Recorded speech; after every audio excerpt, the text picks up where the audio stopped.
بالله من الشيطان الرجيم. بسم الله الرحمن الرحيم. السلام عليكم ورحمة الله وبركاته. إن الحمد لله نحمده ونستعينه ونستغفره ونعوذ بالله من شرور أنفسنا ومن سيئات أعمالنا. من يهده الله فلا مضل له ومن يضلل فلا هادي له. أشهد أن لا إله إلا الله وحده لا شريك له وأشهد أن محمدا عبده ورسوله. اللهم صل على محمد وعلى آل محمد. أما بعد. Alhamdulillah, rencana kita sebagai seorang manusia Allah izinkan berlaku pada hari ini. Manusia tak punya kekuatan melainkan biiznillah, dengan izin Allah Subhanahu wa taala. Jutaan terima kasih kepada nazir masjid, ketua-ketua kampung, pemimpin masyarakat, tuan-tuan semua yang merebut peluang-peluang yang masih disediakan oleh Allah Subhanahu wa taala untuk kita. Selagi belum sampai kepada saat sakratul maut, maka rebutlah peluang yang masih diberi oleh Allah. Jangan mudah sampai mati dan bertemu akhirat baru kita minta kepada Allah untuk kembali ke dunia semula, maka sudah pasti itu tidak akan berlaku. Baik, alhamdulillah, saya sampai perjalanan tidaklah terganggu sangat, tapi tersasar. Masjid ini kalau tekan dekat Google Map, dia tak ngantor ke masjid, dia ngantor rumah orang ujung sana. Di jalan besar tu dia tak masuk ke kanan pun. Kalau kami daripada sana, patutnya masjid masuk ke kanan, di simpang tu. Dia tak, dia ngantor pergi depan, masuk rumah orang. Saya elok-elok sampai rumah orang. Kan kalau dia kenduri pun okey juga. Baik, alhamdulillah, syukur pada Allah Subhanahu wa taala. Nama saya Amran bin Yusuf. Dalam IC Cik Amran bin Mat Yusuf. Nombor IC 700517025671. Umur saya 53 tahun. Cuma gambaran nampaknya macam 63 tahun. Nampak tua sikit. Saya datang bersama dengan isteri saya. Isteri saya mungkin ada kat kereta sebab dia tak boleh solat. Saya berasal daripada Bukit Selambau, Sungai Petani, Kedah. Dan hari ni sekarang ni tinggal di Bukit Beruntung, Selangor. Lebih kurang 1 jam 45 minit sampai di sini. Bukit Beruntung, semenjak 25 tahun saya tinggal di Bukit Beruntung, tak pernah rugi. Kerana Bukit Beruntung sangat memberi keberuntungan. Tuan-tuan dan puan-puan, atas muka bumi Allah, tak ada satu pun yang rugi, melainkan semuanya untung. Tak ada satu pun dosa, melainkan semuanya pahala. Tetapi manusia berebut nak buat dosa. Manusia malas nak memulakan pahala. Manusia berebut nak buat kemudaratan. Tapi manusia tidak berebut untuk membuat kemanfaatan. Begitulah sifat manusia yang bila mana Allah menyebut dalam Al-Quran, surah pendek yang selalu kita baca itu, wal 'asr innal insana lafi khusr. Demi masa, demi umur, demi peluang dan ruang, innal insana lafi khusr. Kebanyakan daripada kita memilih mau hidup dalam keadaan yang rugi, walaupun untungnya banyak. Jadi, dalam hal hidup seorang manusia, dia harus berusaha untuk menyelamatkan diri dia daripada sifat lalai. Kerana kelalaian adalah satu jenayah yang paling besar dalam hidup seorang manusia. Kenapa hari ini belum beriman? Lalai. Kenapa hari ini belum ikut sunnah Nabi? Lalai. Kenapa hari ini belum tutup aurat perempuan? Sekarang umurnya sudah 68. Rambutnya sudah putih. Sudah macam hantu Kak Lima. Contoh, tapi masih lagi lalai. Kenapa orang lelaki seumur kita 80-an belum datang masjid? Lalai. Kenapa orang lelaki masih lagi ulang beli nombor rekor? Lalai. Dan paling takut mati kita dalam keadaan kelalaian. Sebab itu Allah peringatkan. Afala taqilun. Kenapa kamu enggak mau berfikir? Afala tatadabbarun. Kenapa enggak mau mengambil pengajaran dalam Al-Quran?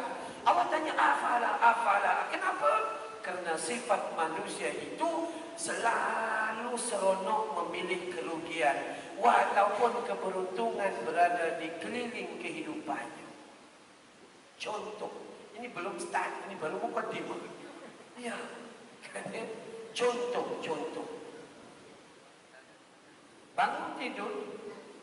Bangun tidur, ambil wudu. Dan kata Nabi, barang siapa yang berwudu dengan sempurna dan kemudian berdoa, asyhadu an la ilaha illallah wahdahu la syarika lah, wa asyhadu anna Muhammadan abduhu wa rasuluh. Siapa yang berwudu dengan sempurna dan kemudian berdoa sedemikian, maka Allah Subhanahu wa taala buka 8 pintu syurga. Masuklah kalian ke dalam syurga melalui mana-mana pintu yang kalian suka.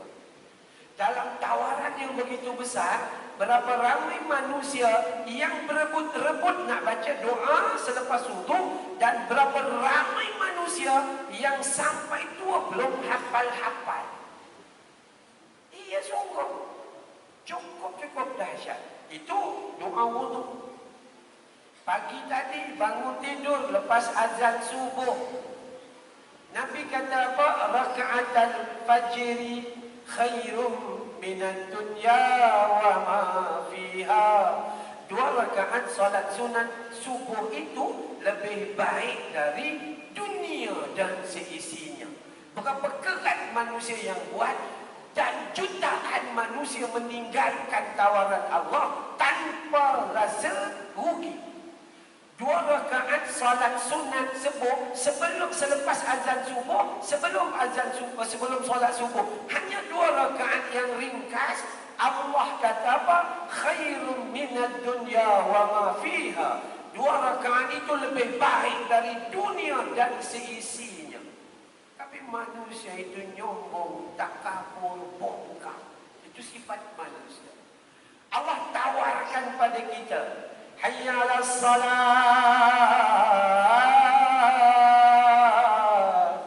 hayya 'alal falah.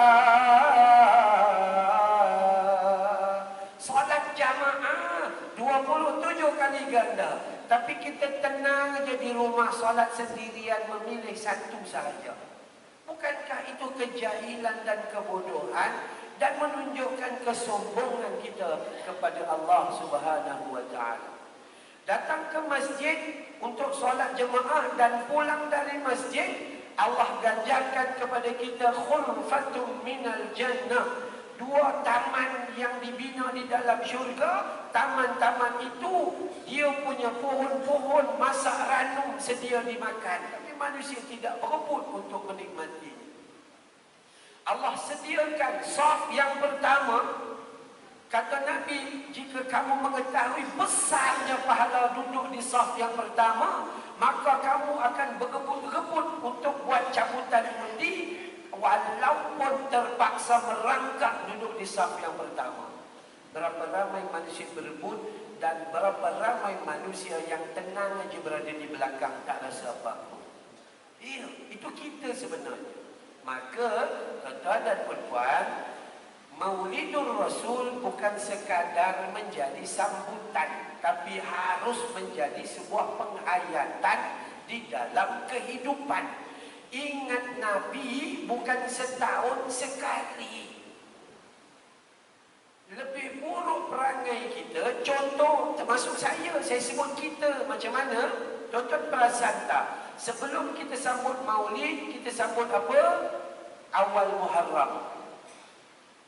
Awal tahun tu awal Muharram. Semua orang datang ke masjid, baca doa akhir tahun, baca doa awal tahun, kemudian setahun tak datang masjid.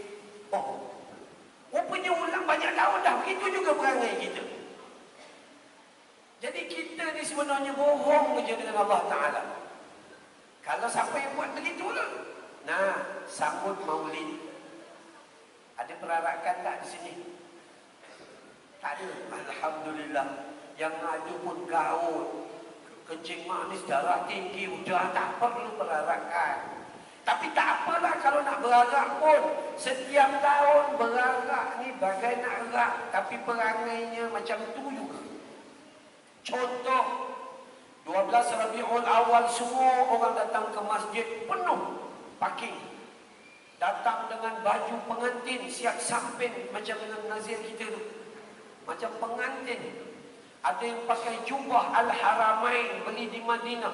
Semua berimpun jam 9 minum pagi, 9.30 berarak. Ketika berarak tu dia punya selawat, Masya Allah. Waktu berarak tu, Ya Nabi salam alaika, Ya Rasul salam alaika, Ya Habib salam alaika, salawatullah alaika. Waktu selawat ramai-ramai itu bergoyang dahan pohon. Beriman betul nampak air. Kau tunggu kejap lagi. Kan ya? Kau tunggu kejap lagi. Oh dah habis satu kampung, Binjai Jaya contohnya. Habis musim, semangat belum habis, ceroboh pula Binjai lain pula. Sebab semangat ni semangat. Kembali ke masjid jam 11.30 tengah hari. Sampai di masjid, masuk dalam masjid, dengar ceramah 1 jam. 12.30 tamat. Makan jam 1 selesai. Jam 1 tengah hari selesai program Maulidur Rasul. Ngaku ni masa jalan tadi tu, aku cinta kamu ya Nabi Allah, aku rindu kamu ya Habib Allah, aku kasih kamu ya Rasulullah. Cuba tengok nanti. Jam 1 anugerah pakaian tercantik, sepanduk tercantik, persatuan marhaban lah, begitu begini. Dan jam 1 selesai makan, angkat bungkusan, celuk betik, celukkan teh. Berarak 500 orang, ngaku sayang Nabi, solat zuhur 1:06 tinggal 50 orang. Bohong ke tidak bohong? Bohong. Begitu aja tiap-tiap tahun. Lebih buruk perangai kita bohong tu pada saat kita menyambut maulid. Kalau bohong pada ketika lain boleh tahan.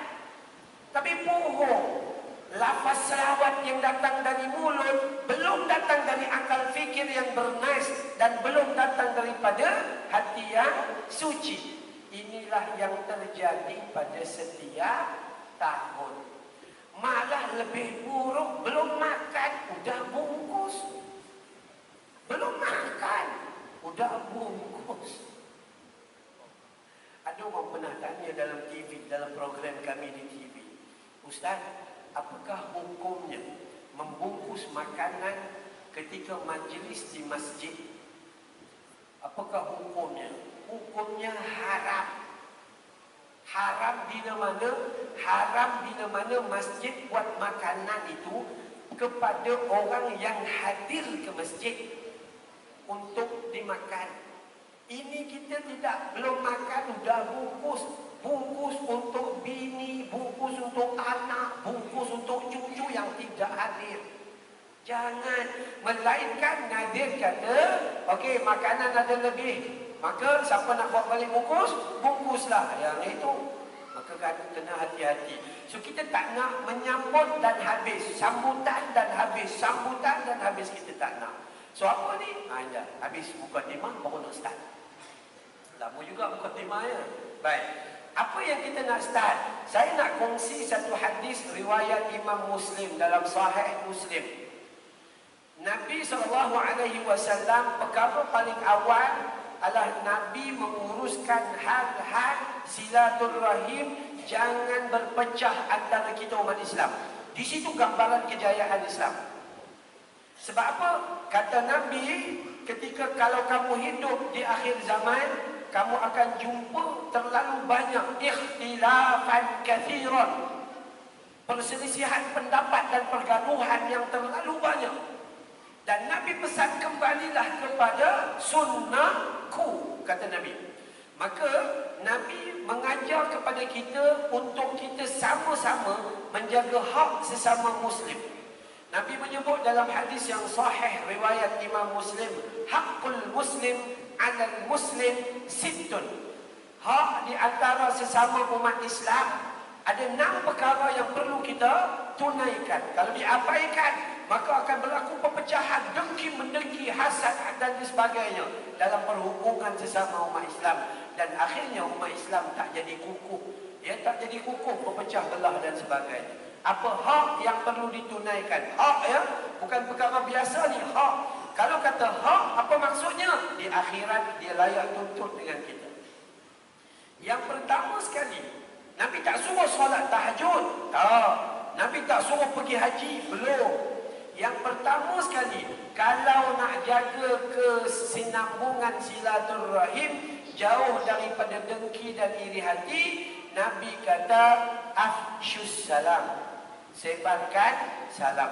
Apabila kamu bertemu dengan sesama Islam, maka sebarkanlah salam. Itu paling awal sekali. Malah lebih teruk tanda akhir zaman apabila kita memberi salam hanya kepada orang yang kita kenal, tapi tidak memberi salam kepada orang yang kita tidak kenal, walaupun di hadapan kita itu jelas pakai kopiah dan songkok, Islam dia, Jawa dia. Nampak? Itu adalah tanda akhir zaman. Kita bagi salam hanya kepada orang yang kita kenal saja. Ini sangat salah. Tak, dia berlaku akhir zaman. Itu petandanya. Maka cek diri kita. Kalau kita nak jaga silaturahim, perkara pertama, jumpa je, Assalamualaikum. Paling pendek, nak pahala besar. Assalamualaikum warahmatullahi. Nak lebih besar, Assalamualaikum warahmatullahi wabarakatuh. Jawab sama atau lebih. Kalau dia bagi Assalamualaikum, jawab dia mesti sama, Waalaikumsalam. Begitu. Ataupun Waalaikumsalam warahmatullahi. Kita akan dapat kelebihan daripada itu. Kalau dia bagi Assalamualaikum warahmatullahi wabarakatuh, tiba-tiba awak jawab Waalaikum, awak akan rugi daripada dia. Sedangkan perintah dalam Al-Quran menyebut sama atau lebih daripada yang orang bagi itu. Salam. Ya, ucapan salam adalah hubungan silaturahim, mendoakan kebaikan kepada orang lain, dan doa itu sebelum orang lain dapat, kita dah dapat dulu dengan kasih dan sayang Allah Subhanahu Wa Taala. Tak perlu jumpa-jumpa, hi, good morning. Hai, mujhe tumse muhabbat hai. Oh, contohnya kan ada, apa-apa je lah. Tak, perkataan lain. Dulu kita salam satu Malaysia, dulu ada gitu kan. Tak, itu letak nombor 4, nombor 5. Nombor 1, Assalamualaikum. Dan jangan tambah dalam Assalamualaikum warahmatullahi wabarakatuh dengan di tengah letak ta'ala. Tak ada hadis. Jangan sebut Assalamualaikum warahmatullahi ta'ala wabarakatuh. Jawab pula Waalaikumsalam warahmatullahi ta'ala wabarakatuh. Tak ada hadis. Jangan tambah. Kan? Jangan sebut perkataan ta'ala tu. Ta'ala kita sebut waktu lain, tapi bukan dalam salam. Jangan nokok tambah kalau awak cinta kepada Nabi SAW. Tugasan pertama, nak jaga sesama umat Islam. Sekarang ni kita angkat phone, halo ke Assalamualaikum. Itu je, halo. Kan? Patut angkat dulu, Assalamualaikum. Orang tu jawab selamat pagi, itu tanda dia bukan orang Islam. Tak apalah, pahala dapat dah. Dapat dah, tak ada masalah. Kita jangan mendahului halo. Halo. Gitu kan tak. Simple ucapan kita adalah Assalamualaikum. Para sahabat dalam masjid ada tiang-tiang. Dia orang jumpa sebelum masuk, jumpa dua, Assalamualaikum. Kemudian jalan ada tiang. Seorang sini, jumpa balik, Assalamualaikum. Kalau kita kata kau gila ke? Bukan baru jumpa ke? Tapi tak, para sahabat dia nak rebut kebaikan demi kebaikan, kebaikan demi kebaikan. Itu kaedah dia. Bukan berat nak buat amalan Islam, hanya bagi salam aja. Malah salam ni, kalau ketika kita bertemu, jumpa je kat mana-mana, bagi salam. Jangan bagi salam dalam tandas saja. Masuk-masuk tandas jumpa Ustaz, Assalamualaikum Ustaz. Tak kena lah. Tak kena. Okey, jadi itu satu. Ketika kita ziarah rumah orang, bagi salam. Ziarah rumah orang, hadis Nabi bagi tahu, bagi salam 3 kali kalau belum dijawab. Pergi ke depan rumah, pintu depan. Perempuan, kau jangan pintu belakang. Kadang-kadang pergi pintu depan tak jawab, dia pergi pintu belakang. Buka cermin belakang, tak ada kat rumah kan? Begitu, tak boleh. Pintu depan aja hak kita sebagai seorang tetamu. Bagi salam, Assalamualaikum. Kalau dia tak jawab, tunggu kejap. Dalam tandas lah tu. Dia belum jawab juga. Assalamualaikum warahmatullahi. Tak jawab juga. Sakit perut lah tu. Kan? Tunggu kejap, bagi salam lagi. Assalamualaikum warahmatullahi wabarakatuh. Kalau dia tak jawab juga, apa maksud tuan rumah? Tuan rumah jawab salam. Salam. Kau tak reti-reti balik dah. Itu.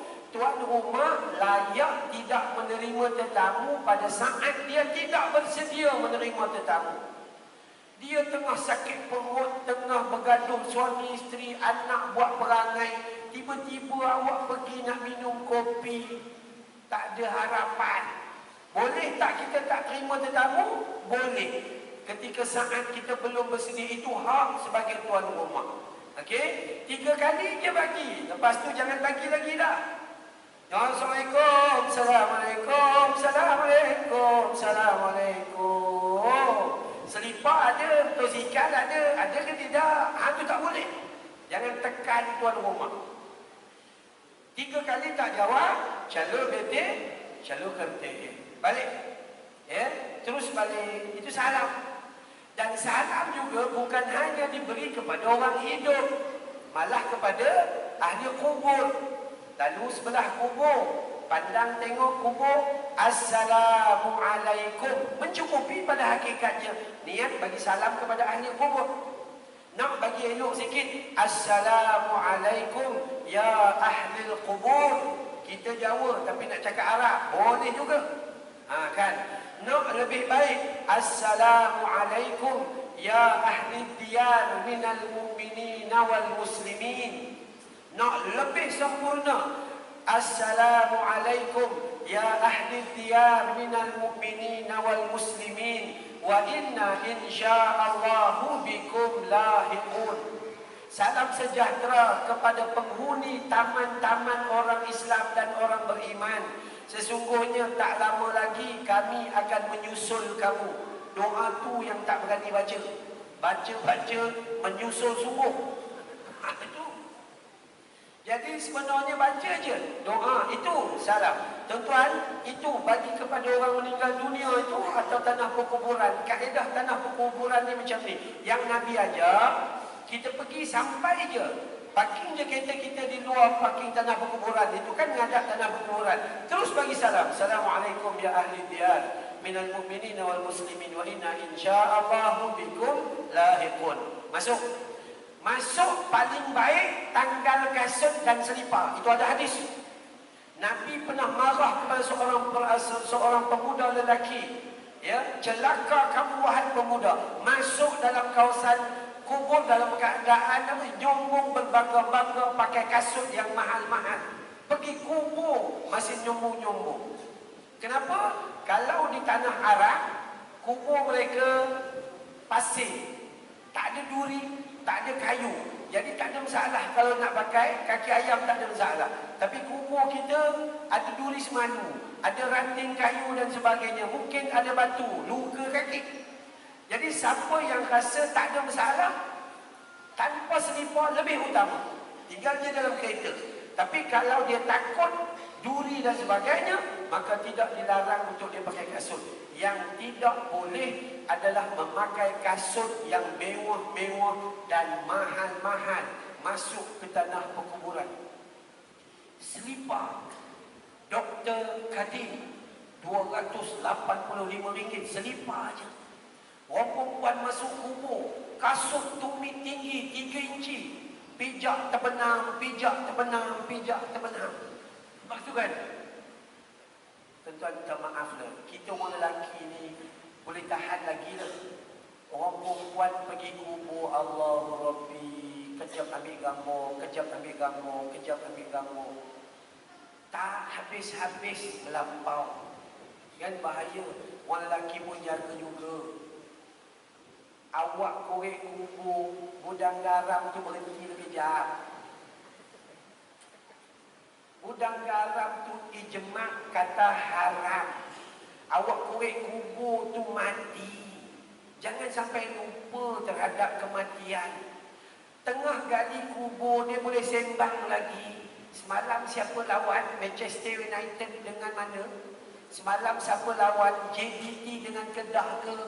Tengah di alam kubur, di tanah penguburan pun jiwa kita tak takut lagi dengan Allah Ta'ala. Wal'ayadu billahi min dhalik. Cukup bahaya. Cukup bahaya. Maka bila kita pakai kereta, kalau saya turun, isteri saya ada kat dalam kereta, selalu saya bawa isteri saya pergi ziarah kubur isteri saya dulu. Isteri saya yang ini, yang baru saya menikah 2 tahun lepas.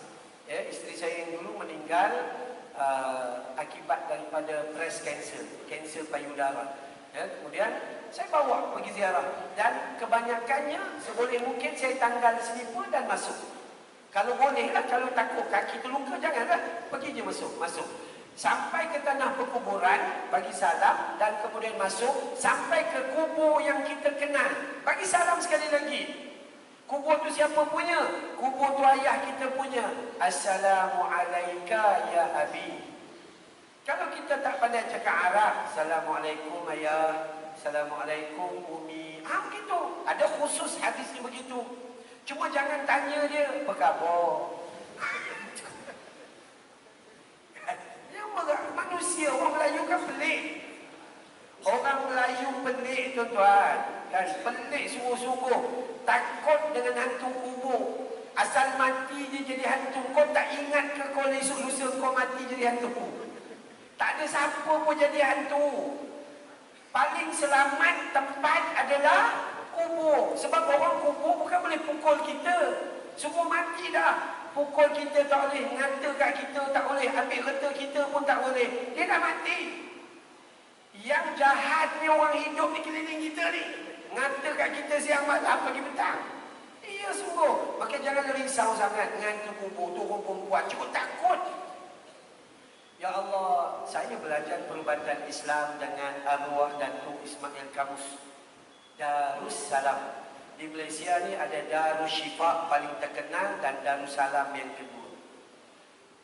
Ramai orang perempuan jemput, dia kata, Ustaz, boleh tak datang rumah, tengok rumah saya. Kenapa dengan rumah kakak? Rumah saya keras, Ustaz. Oh, betul lah keras, buat pakai batu bata dengan simen. Keras sungguh tu. Tak apalah Ustaz, kalau sibuk datang tolong buat pagar pun jadilah. Saya bukan kontraktor. Apa nak buat pagar? Itulah penat kita. Orang perempuan jangan takut jin. Suami awak tu datuk daripada kepala jin. Kan tak payah duk risau sangatlah. Agama suruh kita jaga kita ni, ini kita ni yang hidup ni, yang itu biarkanlah. Ya, kita yakin bahawa dia tu wujud, tapi dia dengan kaum dia di dunia dia, yang kita jaga kita. Jadi ni pergi kubur, kemudian bagi salam. Di kubur paling baik tidak duduk, lebih baik berdiri. Itu sunnah dia. Kubur macam mana? Kita ni kubur, dia menghadap kiblat. Jadi kubur dia akan menghadap sana. Mengiring, menghadap sana. Kepala sana, kaki sini. Dan dia menghadap sana. So sunnah bila kita datang ziarah kubur, datang berada bahagian hadapan wajahnya. Seumpama kita datang bertemu dan bercakap dengan dia. Muka dia menghadap sini. So kita semua bawa anak-anak cucu kita berdiri di bahagian sebelah sini dan berdiri kemudian bagi salam kepada dia. Itu sunnah. Jangan duduk bahagian belakang, melainkan dah terlalu ramai ya. Tapi yang lebih utama, macam mana kalau ada Dr. Imam dia khutbah, dia talqin khutbah pula. Dia talqin kan berhadapan. Dia berhadapan. Maka kaedah ziarah pun begitu. Selepas kita bagi salam, kita kena doa dengan dia. Allahumma ghfir lahu warhamhu wa'afihi wa'fu anhu. Ya Allah, ampuni dia. Ya Allah, maafkan dia. Ya Allah, rahmati dia. Ya Allah, kasihani dia. Itu kalau lelaki. Kalau perempuan tukar je. Allahumma ghfir laha warhamha wa'afiha wa'fu anha. Kalau ramai tukar hum. Allahumma ghfir lahum warhamhum wa'afihim wa'fu anhum. Kalau tak hati juga, ya Allah ya Tuhanku ampuni dia. Kan guna bahasa kita je lah. Boleh juga. Itu juga sebahagian daripada sunnah Nabi sallallahu alaihi wasallam. Jadi itu kaedah ziarah kubur. Dan seboleh mungkin salahnya bila kita ngadap kubur ayah mak kita, baca Yasin, punggung kita duduk di binaan kubur orang lain. Harap secara mutlak, kata Nabi, relalah punggung dan kulit kamu dibakar di api neraka jahanam.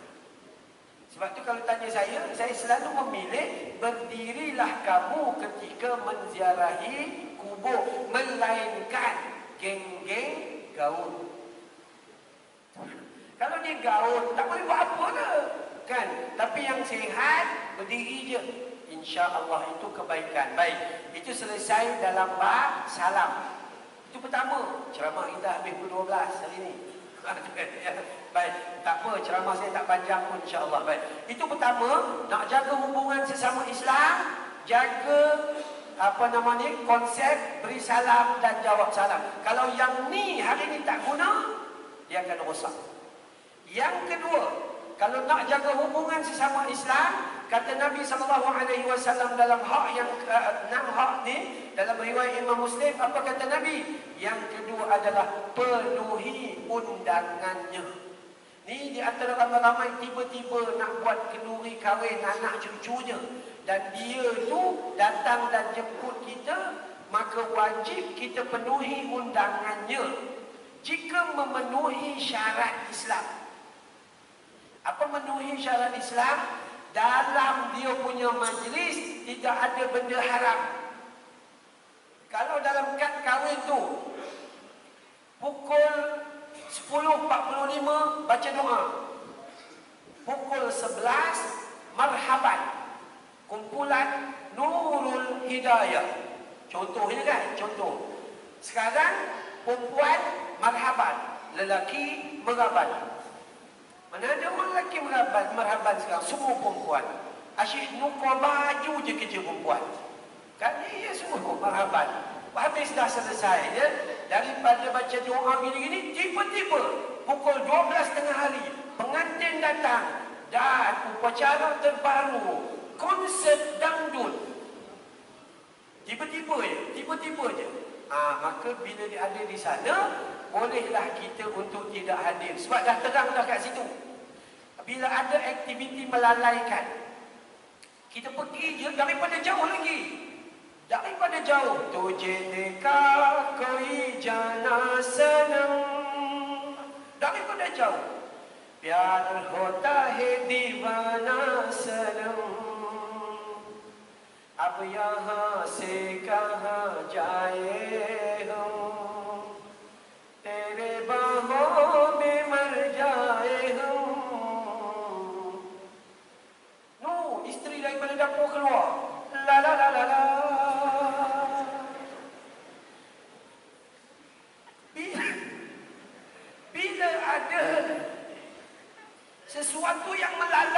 dalam majlis yang sepatutnya baik, maka ketika itu tak perlu hadir. Belum apa-apa lagi karaoke. Tadi panggil Tok Imam baca doa. Tok Imam kata aku kena tipu tiap-tiap kali. Lepas baca doa, karaoke. Lepas baca doa, karaoke. Ini masalah kita orang Melayu. Termasuklah Jawa dan Banjar. Ia perangainya sama je. Tapi kalau kita tak tahu majlis itu, kita tahu majlis itu adalah majlis nikah dan kahwin, pergi je lah. Itu konsepnya begitu. Maka apabila dia jemput, hadir, jangan tak hadir. Jangan, Ustaz, saya tak datang Ustaz sebab dia parti lain. Ini lagi teruk. Kalau dia parti lain tak datang, dia lagi teruk. Ini manusia ni lebih cepat masuk neraka ni. Jadi hati-hati. Ustaz begini, Ustaz. Jangan. Silaturahim kena jaga. Pergi je. Sebab hak dia penuhi undangan. Penuhi. Kecuali di dalamnya ada benda-benda yang dilarang oleh syariat, yang itu tak boleh pergi. Tapi kalau tak ada masalah, Ustaz, saya dah pergi, duduk-duduk, rupanya ada karaoke Ustaz. Apa saya buat? Awak dah duduk, makan je lah. Lepas tu saya nak buat apa? Tanya tuan rumah boleh bungkus ke tidak. Lepas tu nak buat apa? Calon betul, calonkan tinggi balik le. Yang salah dan jatuh dosa, awak masuk karaoke sekali. Itu aja. Kan? Jadi manfaatkanlah waktu kita itu dengan baik. Kesian. Sebab saya ni jumpa macam-macam. Tok Imam ni kan dipanggil baca doa pagi-pagi. Imam ni bukan main Allahumma sayyiban nafi'a. Ya Allah, kau kurniakan pada kami hujan yang bermanfaat. Takut hari penuri itu Allah turunkan hujan. Imam baca riwayat Imam Bukhari. Imam kata, Ya Allah, ya Tuhanmu, Nabimu pernah berdoa, kau turunkan hujan sekitar kami, jangan kau turun di atas kami. Elok dah Tok Imam baca. Tok Imam pun balik dapat RM30. Contoh. Yang tuan rumah pun dengan Tok Imam RM30. Dengan itu yang karaoke tadi itu RM3,000 dibaginya. Ya, rupanya lepas Tok Imam balik, ada lagi yang datang. Bobo. Bobo hujan. Bobo datang, rendam seluar dalam. Campak seluar dalam naik atas punggung kenopi. Kita tanya Tok Bobo, kenapa baling seluar dalam atas punggung kemah? Dia kata kalau hujan nak turun, nampak seluar dalam, hujan malu, naik balik hujan, tak jadi turun. Kalau ia pun kita tu bodoh, janganlah bodoh benar. Allah. Kan? Maka udah-udahlah. Takut benda ni jadi syirik. Kita takut sungguh tuan-tuan, jangan-jangan. Jadi, saya ulang balik. Pertama bagi salam. Kedua, penuhi undangan. InsyaAllah Allah akan cantum silaturahim kita dengan baik. Apa-apa majlis yang baik, cuba untuk hadir. Kalau tak boleh hadir, kirim hadiah untuk dia. Kalau tak mampu pun, beritahu, minta maaf saya tak boleh hadir. Orang Melayu punya perangai, ni saya nak jemput ni. Tengok-tengok, insya-Allah tu dia tahu dah tak boleh datang. InsyaAllah apa? Jawab terus. Minta maaf, saya memang tak boleh datang. Sebab anak saya convocation, talih tu, kata je terus. Orang Melayu kan gitu, insya-Allah dia tu, tak ada harapan. Tu. Yang ketiga, jaga hubungan sesama Islam. Dalam riwayat Imam Muslim, Nabi kata apa? Berikan dia nasihat apabila dia perlukan nasihat. Tapi sebelum bagi nasihat, pastikan awak tu sihat. Kalau awak pun tak sihat, kau jangan bagi nasihat. Awak kencing manis 28. Tiba-tiba nasihat orang, jangan minum kopi letak gula. Dia 28 kencing manis. Tak boleh begitu.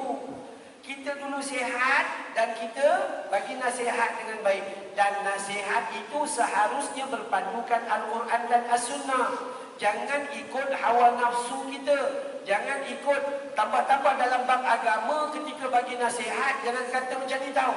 Saya rasa. Kau ingat ini pertandingan memasak? Pakai rasa. Tak boleh. Dalam agama, berdalilkan sekian, berhujahkan hadis yang sahih, baru boleh cakap. Kalau tidak, jangan cakap. Ya, jangan. Bahaya sangat. Orang Melayu, lelaki dan perempuan. Kita orang Melayu ni kadang-kadang kita percaya bahawa roh yang mati akan balik pada hari Khamis, petang Khamis dan hari Jumaat.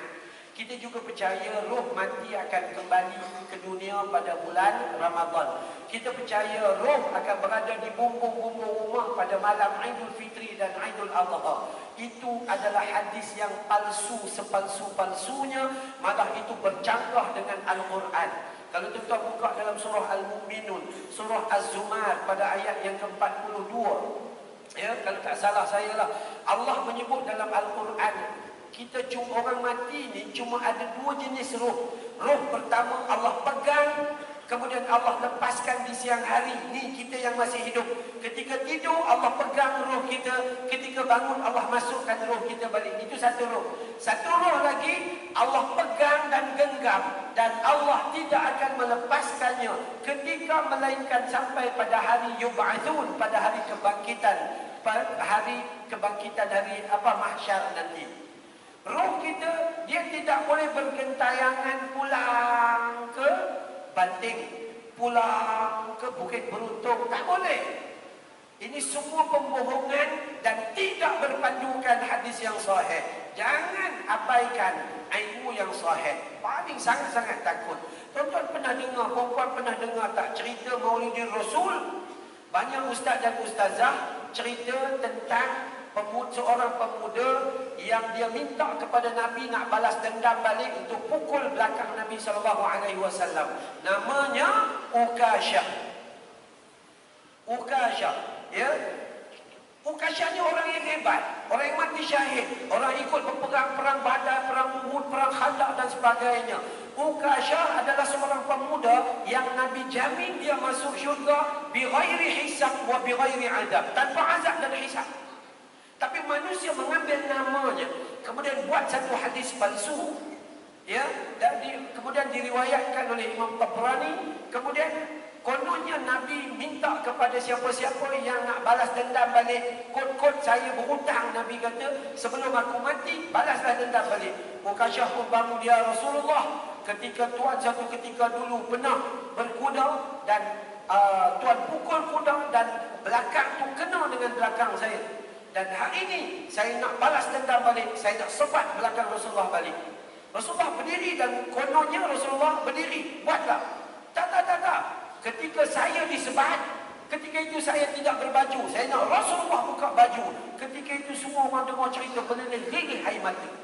Sedangkan kita dibohongi oleh para penceramah di media penceramah. Last kali kononnya Ukasyah pun peluk dan cium belakang dan perut Nabi. Hadis tersebut maudhu', hadis yang palsu. La asla lahu, tiada asal usul. Mungkarul hadis, pembohongan hadis. Banyak berlaku di meja-meja penceramah. Jadi kalau ada ustaz-ustaz di sini, sebelum bercakap tentang ilmu, pastikan dulu apa yang kita nak sampaikan itu sahih. Kalau tidak, jangan cakap apa yang kita tahu je. Kenapa saya pesan itu? Sebab kesian kita ustaz-ustaz ni, takut kita masuk neraka dulu. Sebab Nabi kata, man kadzaba alayya muta'ammidan falyatabawwa maq'adahu minan nar. Siapa-siapa berbohong menggunakan nama Nabi sedangkan dia tahu hadis palsu, maka siap tempat duduk dia dalam api neraka jahanam. Kita ngajar tapi kita duduk neraka paling awal. Ketika kita hidup, tempat kita dalam neraka dah siap dah. Itu dosanya. Sebab tu kita bila kita sambut maulid, maka kita buat sungguh-sungguh. Beri salam, penuhi undangan dan kemudian beri nasihat. Bila bagi nasihat, jangan melampau-lampau. Saya kempen kepada masjid, AJK Masjid, Nazir Masjid. Satu benda yang AJK Masjid dan surau tak buat. Baru ni saya ceramah bersama dengan Jabatan Agama Islam Selangor, di Pejabat Agama Islam Kuala Selangor. Kan ya, ada nazir-nazir yang pergi, ketua kampung pergi. Dan saya pesan, ada AJK Masjid satu benda dia tak buat, yang lain semua dia buat, tapi benda yang paling besar dia tak buat. Apa dia? AJK Masjid tidak melakukan ziarah daripada rumah ke rumah ahli qaryahnya.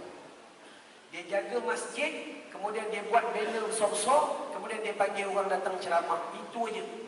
Tapi sebenarnya sunnah yang paling besar, tiap-tiap seminggu paling tidak ambil satu kali.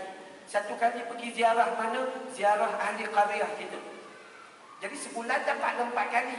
Masa nak ziarah, pergi kedai dulu, pergi Giant dulu, pergi Speedman dulu. Buat apa? Beli buah tangan, beli beras, Faizah Tajmahan. Jangan beli taj murah, beli gula, kopi, gini-gini. Guna duit siapa Ustaz?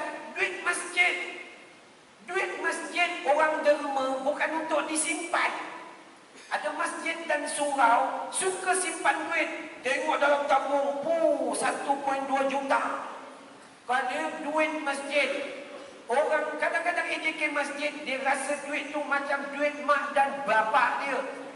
Sungguh. Tapi bukan masjid sini lah. Mau kata-kata satu Malaysia saya pergi. Tak, ambil je duit masjid. Kerana itulah tuntutan agama. Beli dan pergi ziarah, bawa buah tangan.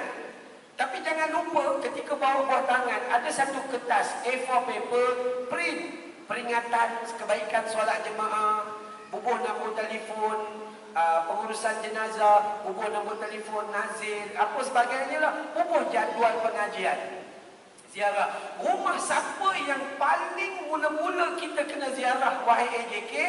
Rumah orang yang kita kenal di dalam kampung kita. Kita jumpa di rumah kenduri, kita jumpa di pasar tani, kita jumpa di pasar malam, tapi kita tak pernah jumpa dia di masjid. Inilah rumah yang mula-mula kena pergi. Sebab dia itu perlukan petunjuk dan pedoman. Pergi rumah orang tu, orang yang selama ni tak datang masjid, itu dakwahnya. Bawa buah tangan, pergi. Ucap salam, Assalamualaikum tuan rumah. Kami ni wakil masjid. Saja je nak ziarah-ziarah. Itu je cukup. Ni ada buah tangan sikit. Tuan-tuan, orang yang tak datang masjid, tiba-tiba AJK masjid pergi bawa buah tangan. Malunya ya Allah. Dia rasa macam serba salah, malu Allah. Itu dakwah sebenarnya. Kan, rumah AJK tak payah pergi. Sebab dah banyak bungkus. Pergi rumah yang macam ni. Dan ketika pergi rumah orang tu nak berdakwah, janganlah bangga diri sangat. Tak payah pakai jubah, pakai je seluar panjang, baju bola ke apa. Macam dia juga kita pergi. Jangan tutup aurat. Jangan pergi-pergi. Innallaha wa malaikatahu yusalluna 'alan nabi. Sampai dakwah siap nak bagi khutbah, mau kena pelangkung. Itu je kaedahnya. Bagi kalau ada apa-apa, marilah ke masjid. Masjid ada pengajian, gitu gini. Dah cukup. Rumah orang yang kedua, rumah siapa kita kena pergi? Rumah orang yang dulunya datang masjid, tapi sekarang dah tak ada. Sebab kalah dalam pencalonan. Ya, perangai manusia pelik. Datang masjid bila ada jawatan je. Dah tak ada jawatan, maka dia tak datang dalam masjid. Ikhlas ke macam tu? Itu tak ikhlas namanya. Tapi bila dia jadi macam tu, kita sebagai umat Islam kena bawa dia balik ke jalan Allah.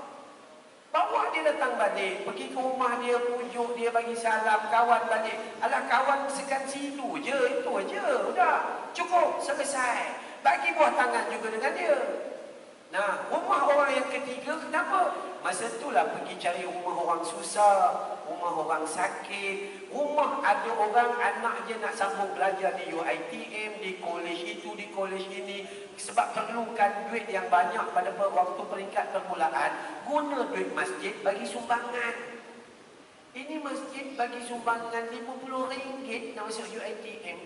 Duit masjid ada 400,000. Ajaib kita. Ajaib. Sebab tu tuan-tuan, orang yang jaga masjid ni dia dulu akan masuk syurga sebab dia jaga rumah Allah. Tapi takut dia dulu masuk neraka. Kenapa? Sebab dia tak buat mengikut apa yang disuruh oleh baginda Nabi sallallahu alaihi wasallam. Jadi kalau tuan-tuan nak tengok kejayaan, maka buat dulu aktiviti ziarah. Lagi satu saya nak tegur. Kenapa? Makan masa ceramah. AJK makan kambing. Nasi Arab, begini mumbung. Cari kambing tak jumpa, pakai jengkau. Ya, AJK. Tiba-tiba orang kampung bihun goreng, tercekik-cekik makan. Haram tuan-tuan, tak boleh. Apa yang orang kampung makan, itulah AJK makan. Melainkan ada sumbangan peribadi. Kalau kita guna duit masjid, semua sama rata. Kalau orang kampung makan bihun, kita pun bihun lah. Tak boleh buat melampaui batas. Takut. Kenapa? Takut kita bakal disoal banyak oleh Allah Subhanahu wa Ta'ala. Okey, baik. Nanti sekejap, ada sikit lagi. Bagi salam, 1 selesai. Penuhi undangan, 2 selesai. Beri nasihat, 3 selesai. Yang keempat apa? Yang keempat kata Nabi, apabila orang Islam di antara kamu itu bersin dan lalu dia menyebut Alhamdulillah, maka wajib kamu berdoa dengan Yarhamukallah. Moga Allah merahmati kamu. Tak kisah kita kenal ke tidak. Bila dia Hashim, lalu disebut Alhamdulillah, maka kita yang dengar tu Yarhamukallah, moga Allah merahmati kamu. Tapi kalau dia Hashim, excuse me, kalau dia kata gitu, kita kata you may proceed. Awak boleh teruskan perjalanan. Gitu. Jadi dia sepatutnya, sebab apa? Sebab orang bersin ni jantung dia itu berhenti seketika. Hidup balik Allah, Alhamdulillah, doa pada dia Yarhamukallah. Kenapa kena doa? Rupanya orang bersin ni Nabi kata dia buang penyakit. Orang menguap cari penyakit. Cukup. Belum apa-apa ni penyakit ke tidak ni, baru angkat takbir Allah. Bismillahirrahmanirrahim. Tu ya Allah, bulan Ramadan Pak Imam buka puasa tambah 3 kali. Menguap ni kiri kanan Pak Imam. Terlupa rakaat. Kejap terlupa, kejap terlupa. Kan? Jadi kita manusia biasa lah. Pak Imam pun manusia biasa. Tambah Pak Imam ni, bini 3. Betul ke Imam? 3? Bila Pak Imam bini 3 gaduh di rumah tu, kadang-kadang bawa ke masjid. Keliru dia, tak tahu nak buat yang macam mana. Muda perangai macam ni, yang tengah perangai macam ni, yang awal perangai macam ni. Keliru dia. Kejap darah tinggi, kejap sakit jantung, kejap gaut Pak Imam tu. Jadi kalau dia terlupa tu perkara biasa lah, sebab dia manusia. Kan? Okey, baik. Jadi macam mana kita nak buat? Yang ketiga, yang keempat ini adalah apabila selepas kita bagi salam, selepas kita penuhi undangan, selepas kita tadi tu beri dia nasihat, yang kemudian doakan dia, dan apabila dia bersin, doa, sebab itu kesihatan. Ya, menguap tolong. Sebab tu Nabi kata kalau rasa nak menguap, gigit geraham kita bagi elok tahan. Tapi kalau nak bersin, lepaskan, tak ada masalah. Cuma bila nak bersin, kau jangan pusing ke orang aja. Itu tak boleh lah. Tutup je mulut. Hadis kata gitu. Selesai. Habis. Dalam bab bersin pun Nabi suruh jaga. Apa lagi bab dalam agama yang nak cantum hubungan kita sesama Islam? Selepas itu yang kelimanya apa? Ziarah dia ketika dia sakit. Ziarah rumah orang ni tuan-tuan ada 3 waktu. Jangan pergi 3 waktu. Orang sihat maupun orang sakit, melainkan terpaksalah darurat. Pertama, pergi waktu bila? Duha. Pukul 8, antara 8 hingga 12 tengah hari itu duha. Duha tu waktu Nabi Allah membahagi-bahagikan rezeki. Ziarah pada waktu tu sangat baik. Okey, baik. Kemudian satu lagi, pergi bila? Selepas solat asar, sebelum waktu maghrib. Waktu tu kebiasaannya kita riyadhah. Bawa anak naik motosikal, bawa cucu naik motosikal. Waktu tu sangat baik. Antara selepas asar menuju ke maghrib. Apa lagi satu waktu lain? Selepas maghrib menuju kepada waktu isyak atau selepas isyak, yakni awal malam. 3 waktu ni boleh. Pergilah ziarah rumah orang. Ziarah rumah orang sihat boleh. Ziarah rumah orang sakit pun boleh. Tak ada masalah. Jangan pergi 3 waktu. Bila? Sebelum subuh. Udah tak ada kerja pergi rumah orang sebelum subuh. Kan? Tambah perempuan datang kalau Assalamualaikum. Dengar macam kuntilanak bagi salam. Kita perlu risau. Sebelum subuh, jangan pergi rumah orang. Nombor 2, bila? Waktu tengah hari rembang. Antara pukul 12 sampai dekat-dekat 15 minit sebelum zuhur tu, jangan pergi rumah orang. Waktu tu waktu qailulah, istirahat sebelum zuhur. Waktu tu orang buat padi pun rehat. Kami penceramah pun cari masa untuk rehat. Ya, ada orang yang bertugas sendiri, itu sunnah Nabi, qailulah. Ya, dia memang begitu. Saya ada sekolah tahfiz di Bukit Beruntung dan saya wajibkan mereka qailulah lebih kurang 40 minit ya sebelum solat zuhur. Bagi mereka kekuatan sebab nanti tahajud besok pagi. Itu je. Jadi elok pada waktu tu kita rehat. Dilarang anak-anak masuk ke dalam bilik tidur ayah dan mak pada waktu tengah hari rembang. Melainkan dia ketuk pintu dan dia beri salam. Kerana ayah dan mak pada ketika itu panas tengah hari, berkemban saja. Ayah pakai keplekat, gulung, baju tak pakai. Itu je. Kenapa? Sebab itu tak dibenarkan masuk. Dan waktu itu adalah waktu istirahat. Jangan pergi rumah orang waktu tengah hari rembang. Itu tidak disarankan, tidak mustahab di dalam agama. Dan jangan satu lagi, jangan pergi rumah orang pada tengah malam. Dah pukul 11.30 berukut telefon nak datang pun tak ada kerja ke? Telefon, Assalamualaikum, nak ziarah boleh?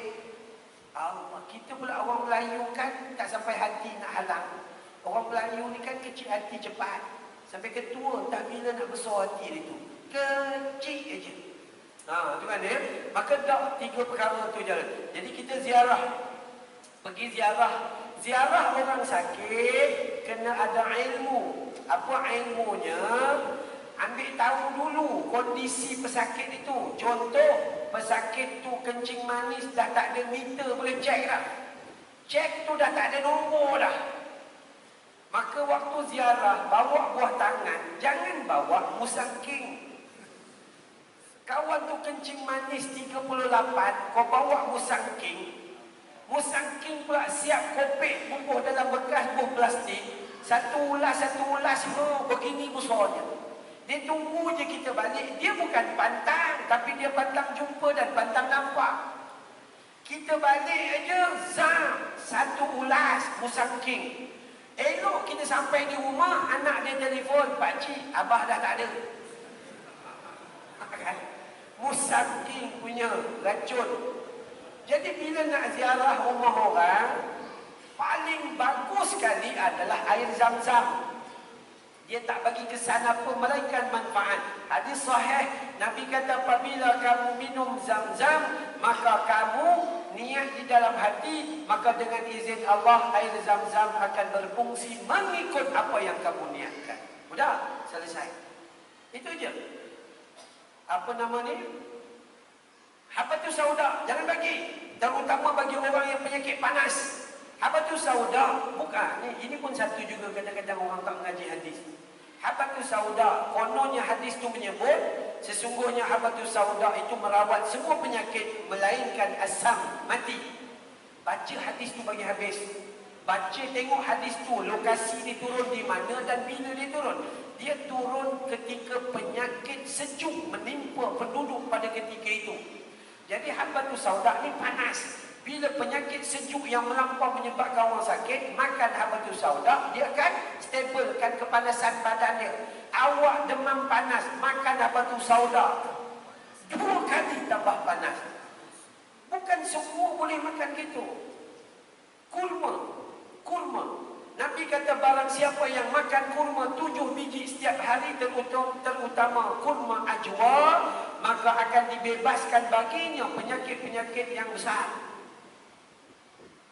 Bila makan tu? Makan ketika umur macam ni, belum ada penyakit. Awak dah ada kencing manis, awak makan 7 biji, lagi tambah kencing manis. Makan bagi kat pelajar MRSM tu, itu baru betul. Bapak belajar tu jangan makan. Sebab kencing manis pun dah tak boleh nak ukur. Itu kaedah kita. Jadi paling mudah ya adalah air Zam-Zam. Itu aja. Ziarah. Yang lain-lain tak payah bawa. Orang yang sakit ini paling bagus kita pergi duduk sebelah dia. Duduk sebelah dia, pegang tangan dia. Gender dengan gender lah, sama gender. Apa maksud gender? Jantina. Oh, cakap orang putih pula. Jantina, ya. Jantina dengan, kalau lelaki dengan lelaki, tak apa, perempuan dengan perempuan. Kau jangan pegang tangan bini orang. Kan? Pergi usap dahi dia, insya-Allah aura kesembuhan akan datang. Belajarlah sikit doa. Ini yang awak belajar nan buti nan kui. Nabi ajar pada kita doa ni tuan-tuan, ambil air macam ni. Saya baik ada air, rupanya ingat ke kosong. Ambil air macam ni, pegang dengan tangan kanan. Nabi cuma baca pada dia apa? Surah Al-Fatihah aja. Tak payah baca Yasin. Ini bukan main. MRSM nak ambil periksa. Ya baca surah Yasin. Minum sampai berbotol-botol, kembung perut, tak pandai-pandai. Bukan ajaran agama begitu. Ambil air macam ni, ketika itu apa? Ubat tak ada. Awak sakit kepala ni, ketika itu ubat tak ada. Pegang air macam ni, baca Al-Fatihah. Bismillahirrahmanirrahim. Alhamdulillahi Rabbil Alamin. Ar-Rahmanirrahim. Maliki Yawmiddin. Iyaka na'budu wa iyaka nasta'in. اهدنا الصراط المستقيم صراط الذين أنعمت عليهم غير المغضوب عليهم ولا الضالين.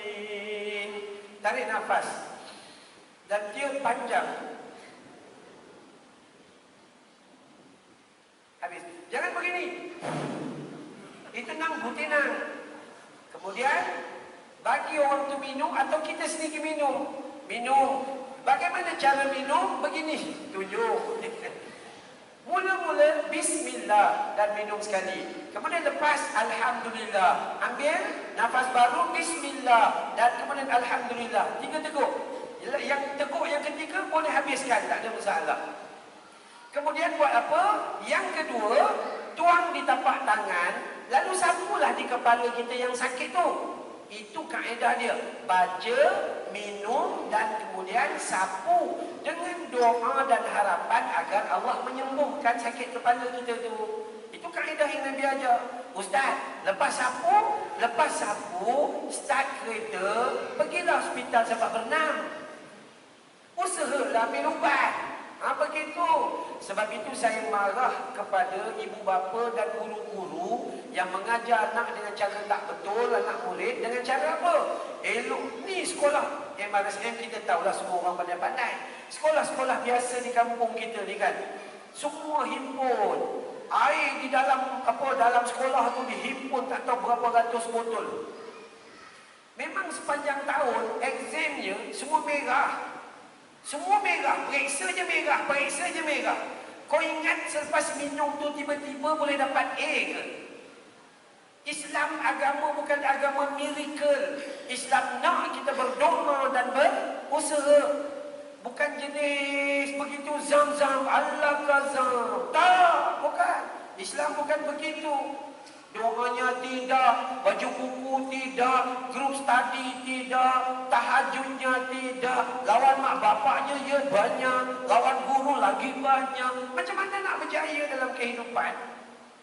Minumlah air 1 tangki sekalipun, kembung perut awak aja gitu je.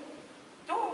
Jadi kalau siapa sakit tak payah jumpa ustaz-ustaz. Minta maaf orang perempuan.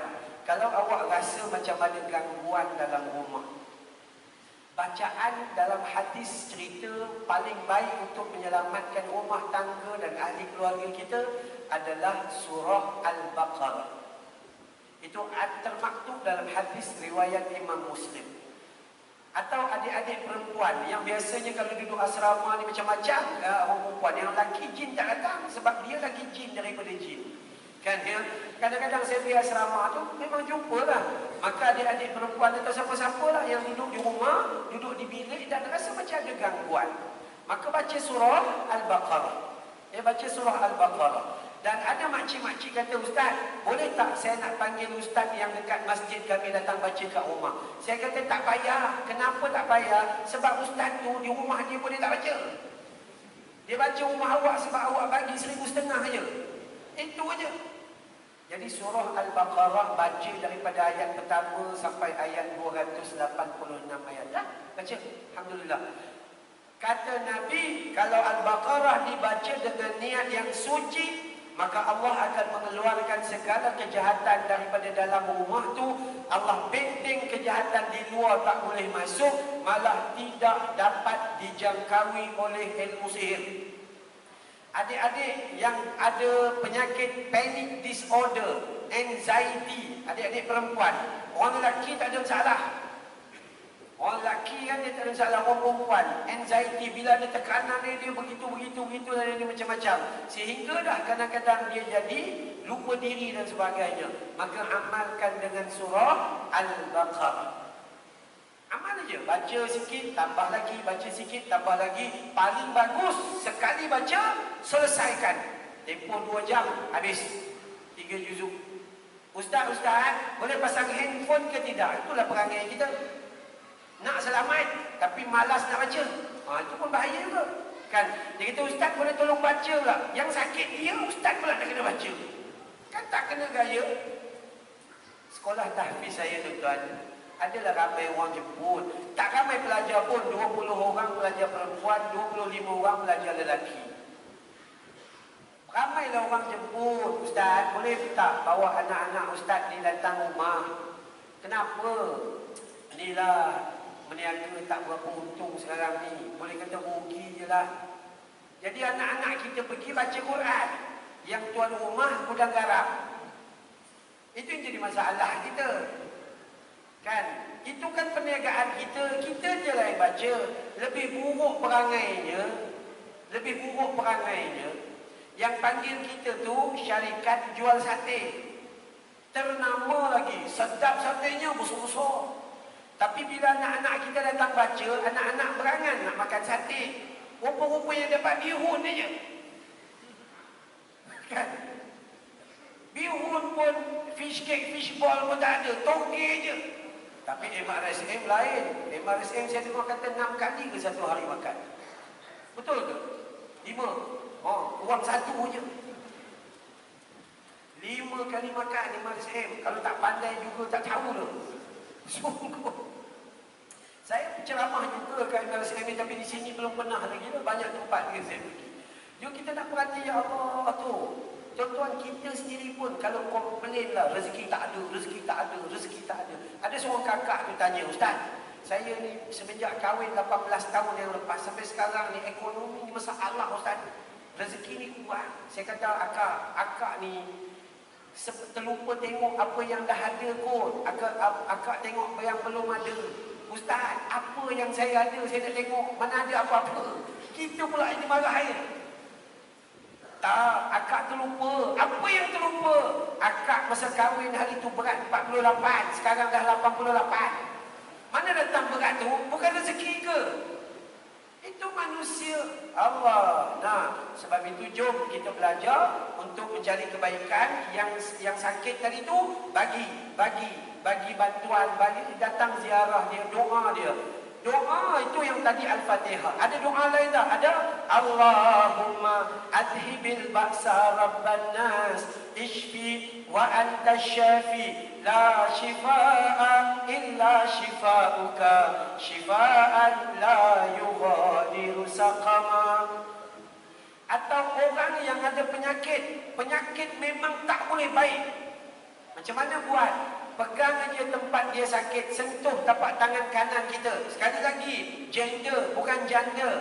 Gender, lelaki dengan lelaki, perempuan dengan perempuan. Letak tapak tangan. Katakanlah ya, dia tu sakit, letak tapak tangan dekat tempat yang sakit. Ni sakit besar ni. Letak dan baca Bismillah, Bismillah, A'udhu bi'izzatillahi wa qudratihi min syarri ma ajidu wa uhadiru. Ini hadis sahih, ulang 7 kali. Nabi kata Allah akan memberi kesembuhan. Tapi kita tak hafal. La ilaha illallah. Tidur dah 80 tahun. Doa tidur tak hafal-hafal. Bangun tidur 86 tahun. Doa bangun tidur tak hafal-hafal. Lagu Hindustan hafal. Pelik tak kita? Hindustan zaman 50-an. Pada karo nahi cholo kitu mera sa jahat tum ho vah me bihu. Tu imam kalau terlupa ayat, habislah, tak ada sambung-sambung. Kenapa jadi gitu? Sebab usaha kita ke arah agama itu kurang. Jadi masa ziarah orang sakit, ini sebahagian daripada kaedah Allah menyatukan umat Islam. Dan last sekali ngam-ngam. Cantik waktu dia. Apabila dia meninggal dunia, maka bantulah uruskan jenazah, solatkan dan iring sampai tanah perkuburan bagi kita yang lelaki. Bila ahli qaryah kita meninggal, dengar saja. Ini satu pesanan ya. Tok ketua main peranan, nazir masjid main peranan, tok imam main peranan, tok ulu main peranan. Dalam grup WhatsApp kita, bila mana ada berita kematian, diberitahu bahawa Pak Man yang sakit sekian-sekian gini-gini telah pun meninggal dunia, telah disahkan meninggal dunia. Maka apabila orang masuk dalam grup WhatsApp, Al-Fatihah, tegur betul-betul. Islam tak suruh buat macam tu. Mendengar berita kematian, lafaznya inna lillahi wa inna ilaihi raji'un, dan doa padanya Allahumma ighfir lahu warhamhu wa'afihi wa'fu anhu. Bukan lawan hantar dalam grup WhatsApp, Al-Fatihah, Al-Fatihah, Al-Fatihah. Baca tak juga Al-Fatihah jadi keluar gitu. Bukan, itu bukan cara agama. Semua kena main peranan. Daripada nazir, tok imam, semua main peranan. Tok ketua, semua kena main peranan. Tegur. Nabi ajar bila terima berita kematian, ininya inna lillahi wa inna ilaihi raji'un. Dengar berita saja, kempen supaya ziarah. Tulis kat dalam grup, nazir tulis, sesiapa yang ada masa atau bolehlah tolong cari masa. Gitu. Sesiapa yang ada masa atau bolehlah tolong cari masa. Jom kita pergi ziarah orang meninggal dunia. Nazir pula ketika dia kata jom, jangan dia pula tak pergi. Bukan nazir, ni tempat lain. Ya, kita pergi ziarah. Bagi orang lelaki sunnahnya ziarah, bantu uruskan jenazah, salatkan jenazah dan iring sampai tanah perkuburan. Bagi orang perempuan, ziarah seketika terus pulang ke rumahmu. Kerana Nabi kata masjid yang terbaik bagi seorang wanita adalah alam rumah tangganya. Yang jadi masalah kita adalah orang lelaki meninggal dunia gini, yang baca Yasin keliling perempuan. Itu yang jadi masalah. Jantannya mana? Oh, orang lelaki semua berada di luar rumah. Biskut mayat, cicah kopi Ini bukan cara agama. Orang perempuan tenang datang. Kalau itu jenazah lelaki, tak payah buka tengok. Itu lelaki orang. Iya. Ini senyum. Kita kan pandai kata gitu. Pandai pula tu, ni syurga ni. Macam-macam manusia. Kita pula kalau ziarah kematian isteri orang, jangan buka pula. Bunyi gitu tak boleh. Maksud dia, kalau orang yang mahram, sunnah dia bagaimana? Katakanlah yang meninggal tu lelaki, kita yang lelaki pergi berada di bahu kanan si mati. Kita akan tutup. Orang Melayu dia pakai batik lepas. Tutup terus. Sebenarnya batik tak lepas ke, batik apa semua boleh pakai. Kain pelikat boleh pakai. Kain apa pun boleh pakai. Bukan kata balik lepas je. Kan ya? Tutup terus sampai ke kepala. Dan sunnahnya pergi. Buka penutup wajah. Renung. supaya kita ingat bahawa kita juga bakal akan mati. Kemudian cium dahinya, itu sunnah. Cium dahinya, itu sunnah. Jangan takut badi. Kau Melayu kata badi dan sebagainya kan. Tak, cium aja. Kemudian doa, ya Allah, ya Tuhanku, ampuni dia ya Allah, maafkan dia, rahmati dia ya Allah, dan kasihanilah dia. Udah, tutup. Bagi orang lain tengok pula. Awak tak payah tunggu. Kan? Jangan buka-buka. Ya Allah, aku baru jumpa kau semalam. Tak payah sembang dengan dia. Masa itu bukan urusan. Orang perempuan kalau yang lelaki meninggal, pergi ziarah, jumpa dengan isteri dia. Akak sabar ya. Ini ujian Allah Subhanahu Wa Taala. Udah, selesai. Kalau akak ada apa-apa keperluan, bagi tahu, kami datang beri bantuan. Dan lebih-lebih lagi, orang Melayu kena hati-hati dengan kenduri arwah. Si mati bukan tinggal reta, tinggal hutang. Bininya sakit kepala memikirkan nak pergi beli ayam, beras mahal pula tu, telur tak ada, pakai telur omega. Tiba-tiba Pak Imam pesan, nanti malam tengoklah apa-apa yang patut kat rumah, KFC ke McDonald ke, kami datang nak buat tahlil arwah. Jangan sesekali. Kenapa jadi gitu? Jaga-jaga. Takut yang mati tu anak-anak, ayahnya umur 40-an. Anak-anak yang begini ditinggalkan, maka mereka adalah anak-anak yatim. Jangan makan harta anak yatim sebelum diparakitkan. Ui, cukup bahaya. Besok kita jemaah masjid masuk neraka dulu sebab makan harta anak yatim aja. Takut tuan-tuan. Jadi dalam hadis, bila berlaku kematian, orang kampung kena buat macam mana? Nito ketua kena ambil berat, AJK kena ambil berat. Nabi kata, ziarahilah rumah Ja'far. Pergilah rumah Ja'far, hantar makanan rumah Ja'far, kerana rumah Ja'far ada kematian. Mereka ada kesibukan dan kesedihan. Pergi hantar makanan rumah orang yang meninggal dunia.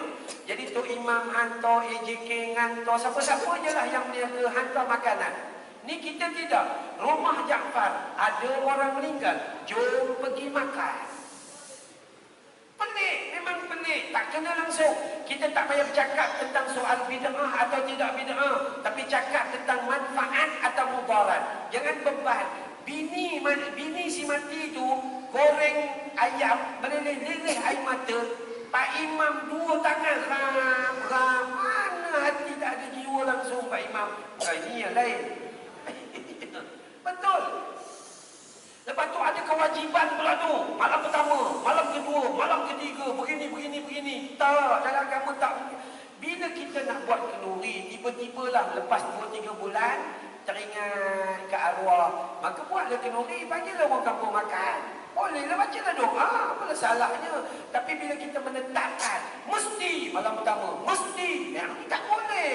Sebab tak ada hukum sedemikian. Dan lebih ditentang dalam hadis, tak boleh. Sebab tu kita bila sambut maulid, ikut maulid sungguh. Baik, selesai yang itu. Kemudian bila kita pergi ziarah, tolong bantu bagi menguruskan jenazah itu. Mandikan dengan kadar segera. Mandi jenazah ni senang aja tuan-tuan. Tukang mandi jenazah, kau jangan buat bagi susah-susah. Buat bagi senang je. Sebab Nabi aja senang. Mandi jenazah ni dia macam mandi junub aja. Pertama ada niat. Janganlah cakap pula, wahai mayat, tolong niat. Bukan gitu. Bukan gitu. Tukang mandi lah niatkan. Udah niat dalam hati je, tak payah sebut usolli nawaitu sauma ghadin pula tu kan. Tak perlu niat. Yang kedua, ratakan air ke seluruh tubuh badan. Pegang getah paip tu, lembutkan airnya tu, rata gosok, ratakan sampai celah-celah ketiak dan sebagainya, sampai kepada bahagian aurat berat kena pakai sarung tangan. Itu je. Dah. Kemudian buang kekotoran jika ada. Kalau tak ada benda kotor, kau tak payahlah begini perutnya ditekannya gini. Tak diajarlah agama begitu. Udah. Jadi mandi jenazah ni setengah jam selesai. Ini kadang-kadang kita tengok orang mandi jenazah, bukan takat jenazah kecut, tukang mandi pun kecut. Lamanya main dengan air. Dah selesai. Nak pakai daun sidrin, daun bidara boleh. Nak pakai kapur barus boleh. Nak pakai Fair and Lovely boleh. Nak pakai sabun Dettol boleh. Nak pakai apa pun boleh. Asalkan matlamat mau membersihkan tubuh badan si mati. Kemudian wudukkan jenazah. Wuduk pun boleh, tak wuduk pun boleh sebab dia dah mati. Hukum disunat aja. Dah. Ini pun satu masalah. Kadang-kadang tu imam pun dia tak mengaji dalam. Dia dah wudukkan jenazah. Kemudian sampailah selesai kapan, buka muka untuk ciuman terakhir. Ada tu imam pesan. Akak isteri pada si mati kan? Jangan cium, nanti batal wuduk. Si mati tu batal lama dah sebab mati. Saya pesan untuk imam, biar je dia cium. Sebab waktu hidup dulu kerja je cium aja. Biarlah dia yang punya. Apa susah penuh. Dia sungguh. Kapan? Ya, lepas mandi, kafan. Kafan bagi kita sekeping, 2 keping, 3 keping. Letak je jenazah. Tarik kiri, tolak kanan. Tarik kiri, tolak kanan. Tarik kiri, tolak kanan. 3 keping. Tadi awak nak bawa 3 boleh, 5 boleh, 7 boleh. Berapa asal jangan terbuka aurat aja. Bukan syarat nak kena buat 7, 9, begitu gini. Tak. Asal jangan terbuka aurat. Kan? Adakah perlu letak cendana ke begitu ini? Tak perlu pun tak apa. Jangan susahkan. Orang perempuan 1, 2, 3, 4, 5 cukup. Kalau itu pun kalau ada kain. Kalau tak ada kain, buat je lah berapa yang ada sahaja. Sudah selesai. Solat jenazah ramai yang datang, tapi tak ramai solat jenazah. Tak tahulah sebab apa. Ini masalah kita orang Melayu. Dia sebab disebut usalli. Usalli ala hadhil mayyiti. Mudah dilupa. Mayyiti ke mayyitati? Arba'a takbiratin. Fardu kifayatin. Last kali tak jadi. Pada hakikatnya niat ada dalam hati. Jenazah ada depan. Allahu Akbar. Selesai dah. Ini kita orang Melayu. Usalli. Usalli. Usalli. Orang dah rukuk, dah usalli lagi. Allah, Allah, Allah. Tu imam bagi salam. Kan? Tak, agama bagi mudah aja. Okey, selesai. Dalam bab solat, selesai. Habis dah. Solat tu dapat. Nabi kata barang siapa yang menziarahi jenazah, solatkan jenazah, baginya pahalanya 1 qirat. Barang siapa yang menghadiri jenazah, solatkan jenazah dan iring sampai tanah perkuburan, maka pahalanya 2 qirat. Sahabat kata, ya Rasulullah, berapa besar 2 qirat itu? 1 qirat menyamai 2 bukit Uhud. Kalau 2 qirat, 4 bukit Uhud. Besarnya pahala pada orang lelaki. Orang perempuan tenang-tenang aja. Saya kadang nguruskan jenazah keliru di tanah kubur. Tak tahu nak duduk kat mana, semua orang perempuan. Iya, pandang kiri janda, pandang sini balu. Sungguh. Tambah-tambah isteri kepada si mati. Tempatmu adalah dalam rumahmu. Ketika jenazah dibawa keluar daripada rumah untuk dikebumikan, kerana sudah bermula padamu iddah di hari yang pertama selama 4 bulan 10 hari, jangan pergi. Masalahnya orang perempuan sekarang tak dengar cakap Tok Imam. Tok Imam tak biar cakap lah, yang mati tu laki saya. Itu pula dia marah dengan Tok Imam. Tak boleh. Ya, orang perempuan yang betul-betul kasihkan suaminya, nak bagi suaminya dapat pahala, tenang aja di rumah. Solat jenazah di rumah seorang-seorang. Biarpun jenazah ada di sana, awak solat di rumah. Doa, ya Allah, ya Tuhanku, Kau telah ambil cinta hatiku. Tolong ya Allah, ampunkan dia, kurniakan kebaikan berpanjangan baginya di dunia barunya. Ya Allah, beri tempat dia menunggu untuk aku hadir bertemunya di dalam syurga-Mu, ya Allah. Itu. Selepas habis iddah, kan ya, orang perempuan masa tu boleh keluar. Kalau lepas iddah, Pak Imam masuk Minang, terima je. Pak Imam juga. Isteri saya meninggal bulan 3 2021, bulan 5 saya 2 bulan je. Ada makcik seorang, dia tanya, Ustaz, kalau ia pun sabar-sabar lah. Baru 2 bulan Ustaz, tanah pun masih merah. Dia tak tahu tanah kubur tu hitam. Kan, 2 bulan Ustaz. Saya kata saya laku. Masih laku. Sementara laku ni terima je lah. Lepas tu marahlah tu, Ustaz, kalau ia pun nak menikah dalam tempoh 2 bulan, menikahlah umur macam Ustaz 52, yang menikah umur 28. Makcik tu kata, saya dah 13 tahun Ustaz, pakcik meninggal, saya belum kahwin-kahwin. Makcik tak laku. Saya tak tahu isteri saya keluar ke tidak. Isteri saya dah umur 30 tahun lah tahun ni. Masa saya nikah dengan dia 28 tahun. Anak murid saya juga. Okey, baik. Tapi tak apa. Jadi, bagi orang lelaki yang isteri mati, nikah je. Betul. Ini tunggu. Itu kan sunnah. Nikah je. Dalam Quran nanti dia akan bagi dia. Allah buka dalam Quran. Surah Ar-Ra'd, surah Ar-Ra'd, surah 13. Ayat 23. Allah nanti satukan kita semua dalam syurga. Tak payah risau. Semua dalam syurga sekali. Surah tu memang jelas ayat tu berkata sedemikian. Jadi, habislah 6 perkara. Pertama, nak jaga ni, hubungan ni. Nak jaga supaya kita tak bergaduh antara satu sama lain dan kasih sayang tu besar. Jumpa, bagi salam. Itu tugasan pertama. Kedua, penuhkan undangan dia. Kalau dia minta, hadir je lah. Sedaya upaya. Ketiga, beri dia nasihat kalau dia perlu beri nasihat. Kalau diberi, minta nasihat. Yang keempat, kalau dia bersin dan dia sebut Alhamdulillah, doakan dia dengan Yarhamukallah. Yang kelima, apabila dia sakit, ziarahilah dia. Doakan kebahagiaan untuk dia. Apabila dia meninggal, pergilah ziarah jenazahnya, kemudian solatkan jenazahnya, bantu apa yang patut.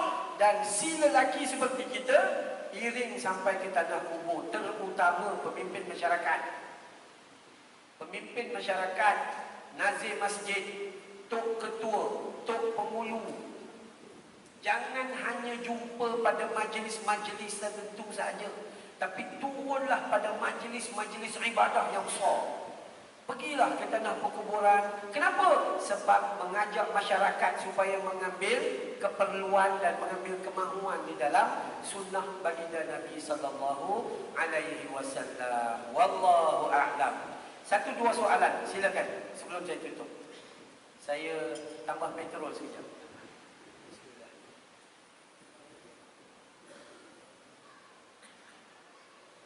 Muslimat, adik-adik juga dibenarkan, insya-Allah. Tak ada masalah. Belajar MRSM untuk jadi lebih cerdik, kena kuat bertanya. Itu je.